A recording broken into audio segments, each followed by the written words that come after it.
As part of the DARGchive series, I'm very excited and proud to be interviewing a co-national today, Cristian Tileaga. He is senior lecturer here in the Department of Social Sciences at Loughborough University. Cristian, thank you very much for agreeing to do a DARGchive interview. Welcome. So I'm gonna just start with the beginning and what was your first encounter with discursive psychology? How did you get interested in it, and what attracted you to discursive psychology? Well, I came to Loughborough in 2001 for a PhD with Michael Billig, and my encounters, I didn't know what discursive psychology was, as you can imagine at the time. Right. Very honest.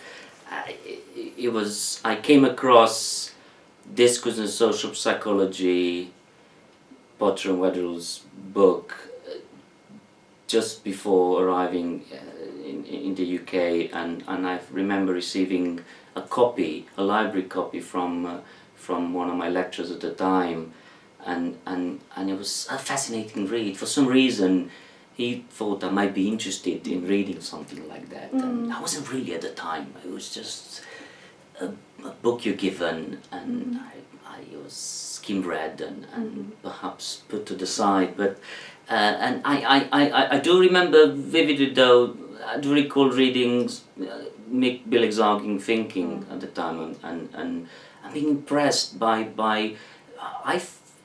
it was so different. It was so different to anything I'd read before in psychology and social psychology.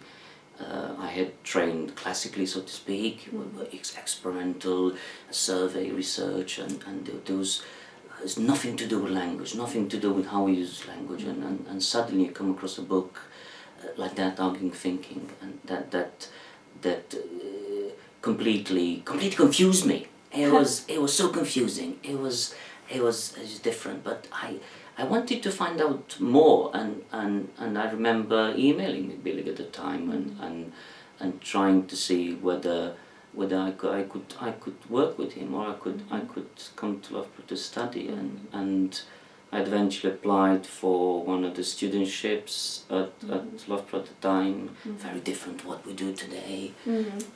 But I was lucky enough, I guess, to get one of the studentships and to come to Loughborough. Then it was November 2001. Wow.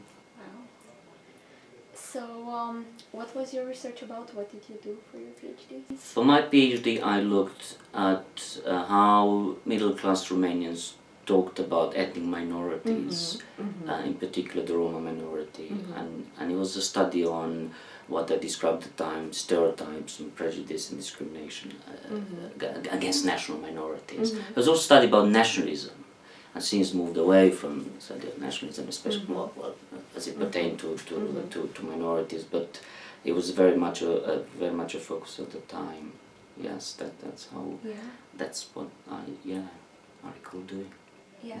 So, coming here to Loughborough was inspired by your interest in Michael Billig's work. What was it like to be supervised by Michael Billig? Well, it was, as you can imagine. I mean, in retrospect, and you know, having him as a supervisor has been. I felt at the time, and I still feel, it was an immense privilege, and as a colleague, having returned to Loughborough. After a stint at the University of East London, has been an immense, Mick has been wonderful as a colleague and as a supervisor, and I always felt very lucky that I could sit with him and discuss my work, and that used to happen weekly. I was amazed that you could even do that with someone like Mick Billig. But I learned a lot from Mick. He was unusual. I was used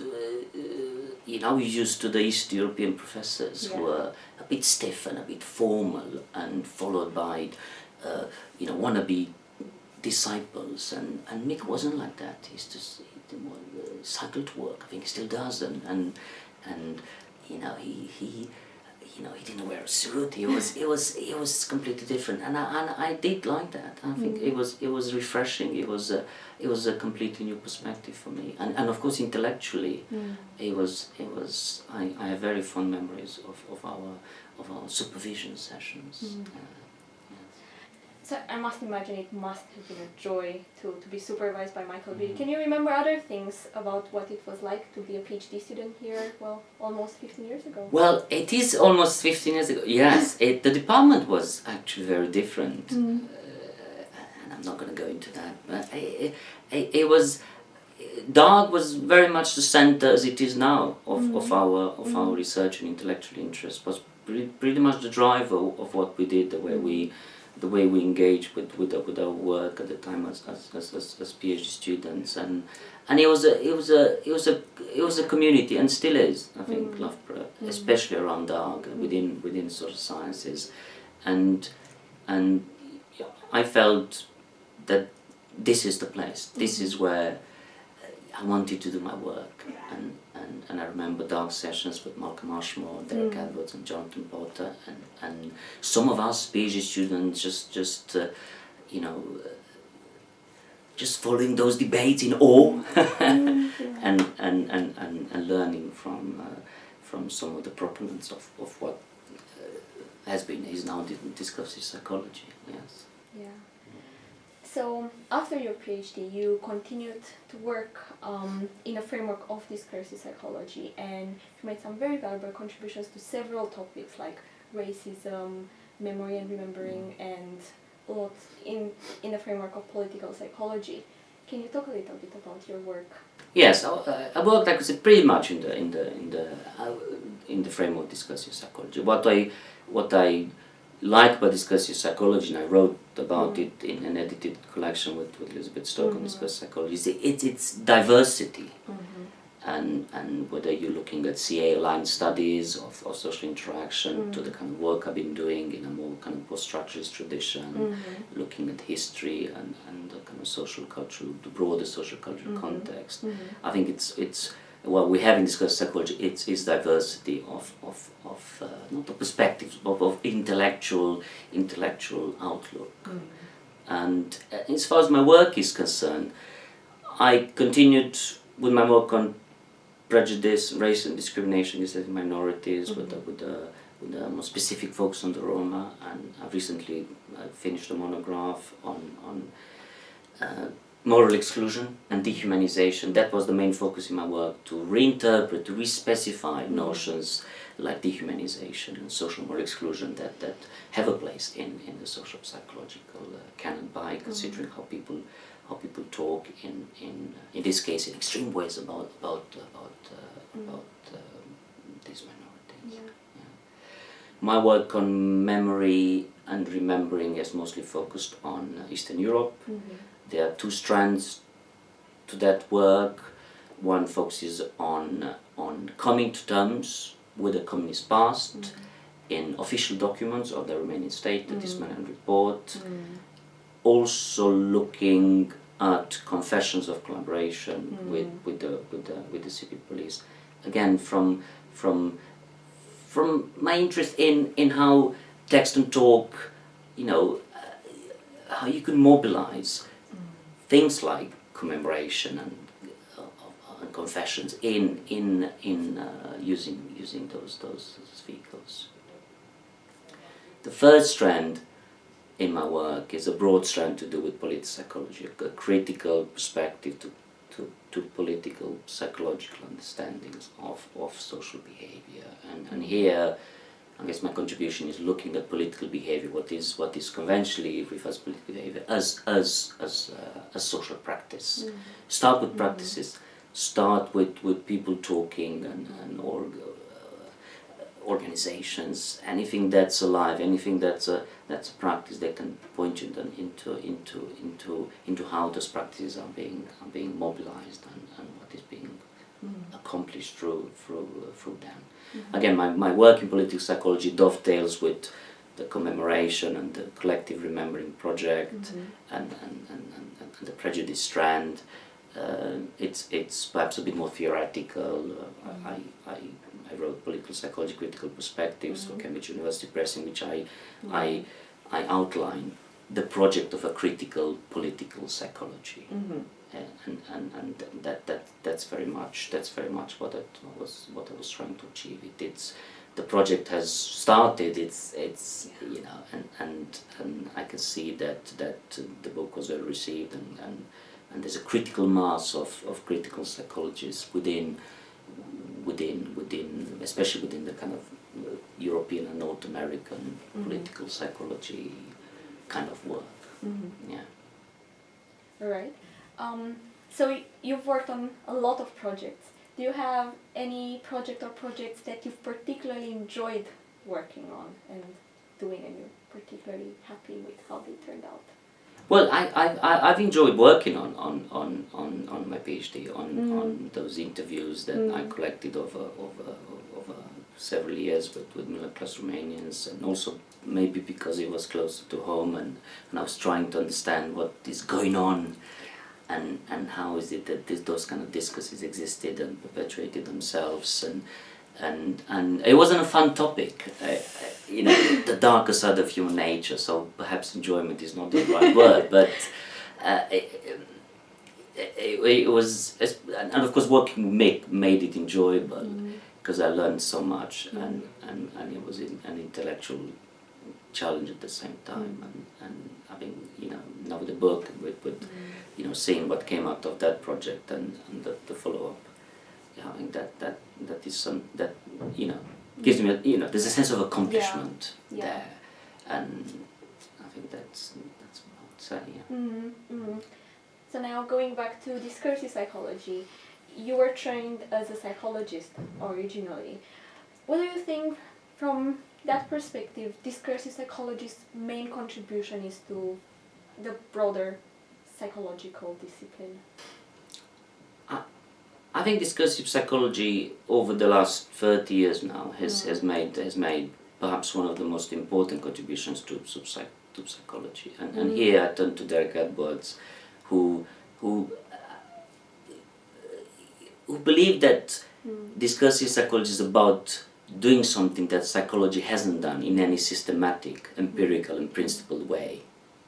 Yeah, there's a quote somewhere I think I've used, but I think that what he's saying encapsulates discursive psychology's contribution.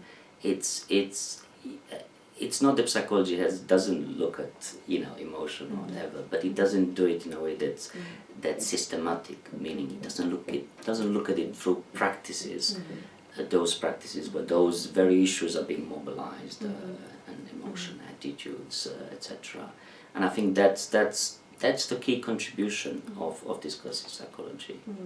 Also, in engaging with discursive psychology, and especially when doing the edited volume with Listock, we discovered, you know, we realized there's quite a lot of misunderstanding around discursive psychology, and we wanted to set the record straight. And in the introduction, if you have a look, we do try to talk about what discursive psychology is perhaps not. And that's more important than giving a definition of discursive psychology. It is not a standalone paradigm or a standalone method, and I think this is what John Potter said. It's something a bit more eclectic. It's more of philosophy towards understanding how language is part and parcel of social life, rather than a recipe that is given to you in a way that you would do thematic analysis, for instance. Also, discursive psychology is not a qualitative approach. It is sometimes lumped under qualitative approaches sometimes for the benefit of the students, but it doesn't share the same epistemology and ontology. Of course, it has open conversations with ethnography, with other ways of doing discourse analysis. But it's worth remembering that discursive psychology is a bit more than that. Yeah? People tend to confuse discursive psychology's particularism, because it gives particular answers to general questions, with reductionism. And I think that's another misunderstanding of what DEEP is about. DEEP is about situated practices that doesn't equate with being a reductionist approach to social life. So where do you see discursive psychology going in the future? I would like to see that the diversity I was talking about earlier, and that is present in the work you see. And I mean, look at the edited collection that we've put together, and you can see the broad from the large scale projects of looking interactions and to research on nationalism and Martha Agustino's work or Stephen Gibson's work and my work into what is it's more about history and about social context. I'd like to see that diversity being kept and fostered and it's important that we revisit the not only the classics of the deep literature, but those classic debates. I think we have perhaps moved into a different stage now, that we tend to churn papers and we tend to edit collections, but we've perhaps forgotten those crucial debates that were at the core of early DB. So it's worth rereading Billig, rereading Edwards and Potter and Tuckey and Stoker and Hepburn. I think it's Ashmore. I think it's important to have that, to recuperate some of that early very important work. Yeah. Now going back to your work, could you share with us a little bit about some information about what you're working on at the moment? I'm currently trying to get interested into a project on the history of philosophy of psychology. I'm having done the book on prejudice. I reread Gordon Allport's The Nature of Prejudice, and what I'm interested in the moment is to look at the intellectual trajectory of that classic in the history of social psychology, to look at biographical social cultural conditions under that book was published and some of the implications for us social psychologists in as far as the study of prejudice is concerned. I want to look at of course the work, we know the work that Allport has inspired. Also I want to look at some of the blind spots in Allport's work and see issues of gender or historical prejudices like anti-Semitism, to see how whether they feature at all, whether there's any tension in Allport's work on prejudice. But it's early days. Yeah, that sounds very fascinating. And then the final question, you already touched about this briefly. So you've been here in the department for quite a while and a member of DARG.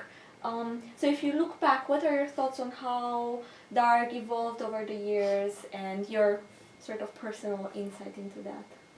I think, as I said, DARG is still very much the drive of what we do, not just in the social psychology group, but in the department and the school of communication is very much what Loughborough is about nowadays. And I think it's very important that our research in language and social interaction. I can see how our research maps onto dovetails with the ones of research of colleagues in media and communication studies and in communication departments elsewhere. So I do think that the DARG is a driver. It has changed over time. I don't go as often as I used to DARG, but that's I don't know, more my problem than anyone else's. I think it also DARG has been a forum for postgrads, for PhD students, to a bit like a big group supervision session, and of course DARG is more than a group, but it was important for students to feel that they belonged. That DARG is not the traditional research seminar.